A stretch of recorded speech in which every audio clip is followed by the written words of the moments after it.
my god, stres. Oh my god. 你爱我，我爱你，我是变傻假咪。你 Assalamualaikum warahmatullahi wabarakatuh. Hello everyone, my name is Nanda Natalia, class in EKV 7AJ, ID number 2505152009. Subject is Information Technology Based Audit. Supervising Lecturer Mr. Rizky Syaputra, SE, MSI, GPA, CRA, CRV, CERA. In materi is pre-examen. Let's go in materi.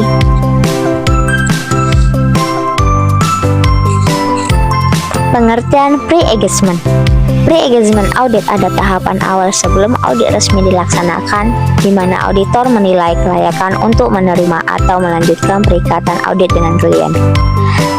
Salah satu standar yang penting dalam konteks perikatan audit atau SA 210 adalah persetujuan atas syarat-syarat perikatan audit. Tujuan pre-engagement: 1. Menilai kelayakan klien adalah memastikan bahwa auditor memahami bisnis klien dan tidak ada risiko yang tidak dapat diterima. 2. Menilai independensi dan konflik kepentingan. Auditor harus bebas dari bias atau hubungan yang mempengaruhi objektivitas. 3. Menilai integritas manajemen klien. Apakah manajemen dapat dipercaya dan bersedia menyediakan informasi yang diperlukan. 4. Memastikan auditor memiliki kompetensi dan sumber daya, termasuk waktu, keahlian teknis, dan staf yang cukup. 5. Mematuhi ketentuan hukum dan etika profesi, termasuk ketentuan dan kode etik auditor dan standar profesional. Kaitan SA 210 dengan penerimaan perikatan audit.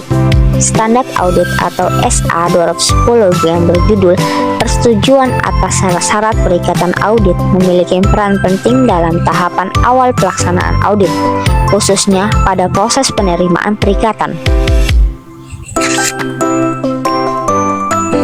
Tahapan pre-engagement. A. Analisis, terima, dan keberlanjutan hubungan dengan klien. B. Alokasi jam dan perencanaan lain. C. Surat perikatan. D. Surat tugas. E. Pernyataan independensi.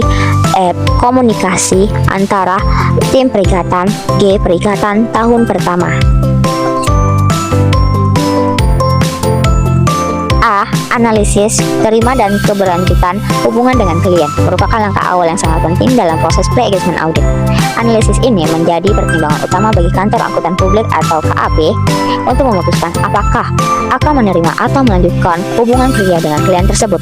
Menurut standar profesional akuntan publik atau SPAP SA 220 tentang Quality Control for an Audit of Financial Statement, auditor harus memiliki kebijakan dan prosedur yang membantu dalam memutuskan apakah klien baru atau lama layak untuk diterima atau dilanjutkan.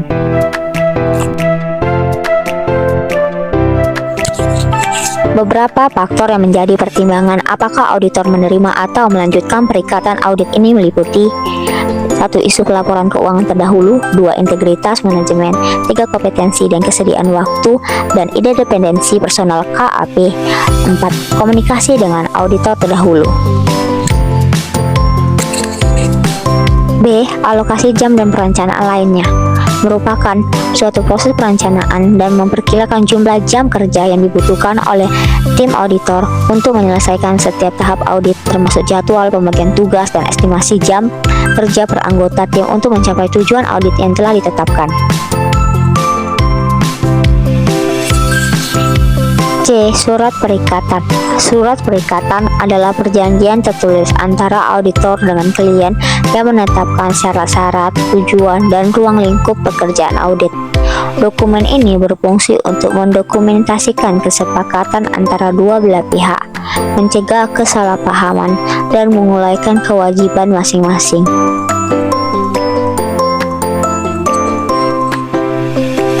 D. Surat tugas.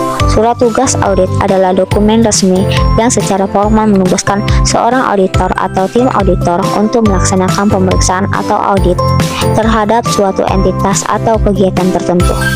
Dokumen ini menguraikan ruang lingkup, tanggung jawab, dan harapan untuk audit tersebut, sehingga memastikan keselarasan antara audit dan klien, serta mencegah kesalahpahaman. Pernyataan independensi adalah sebuah dokumen yang menegaskan bahwa auditor bersikap tidak memihak dan bebas dari pengaruh selama melakukan audit, yang bertujuan untuk mencegah integritas dan kredibilitas laporan keuangan. Unsur-unsur penting dari pernyataan independensi audit: 1. Sikap mental. 2. Tidak memihak. 3. Kejujuran. 4. Kepentingan umum. 5. Menghindari konflik kepentingan. Komunikasi antar tim perikatan. Komunikasi antar tim perikatan dalam audit adalah proses penyampaian dan pertukaran informasi di antara anggota tim audit, mulai dari auditor junior, senior, hingga partner, agar seluruh anggota memahami tujuan, strategi, resiko, dan tanggung jawab masing-masing dalam penugasan audit. Tujuan komunikasi tim audit adalah: 1. Menyamakan pemahaman tentang ruang lingkup dan tujuan audit. 2. Mengidentifikasi resiko material yang mungkin terjadi pada laporan keuangan klien. 3. Membagi tanggung jawab dan peran antar anggota tim dengan jelas. 4. Memastikan konsistensi prosedur audit yang dilakukan. 5. Mengontrol kualitas pekerjaan audit agar sesuai dengan standar profesional akuntan publik atau SPAP. G. Perikatan tahun pertama.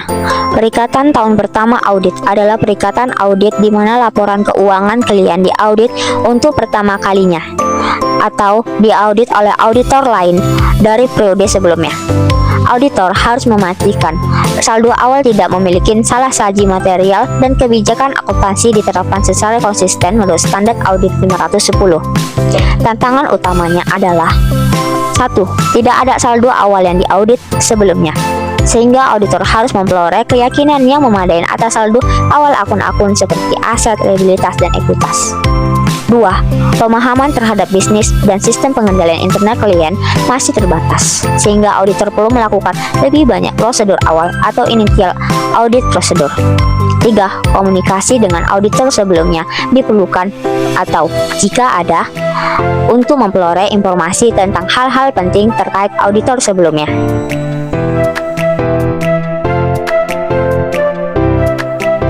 That's all for my presentation. I'm sorry if I have made any mistake in this presentation. Thank you. Bye bye.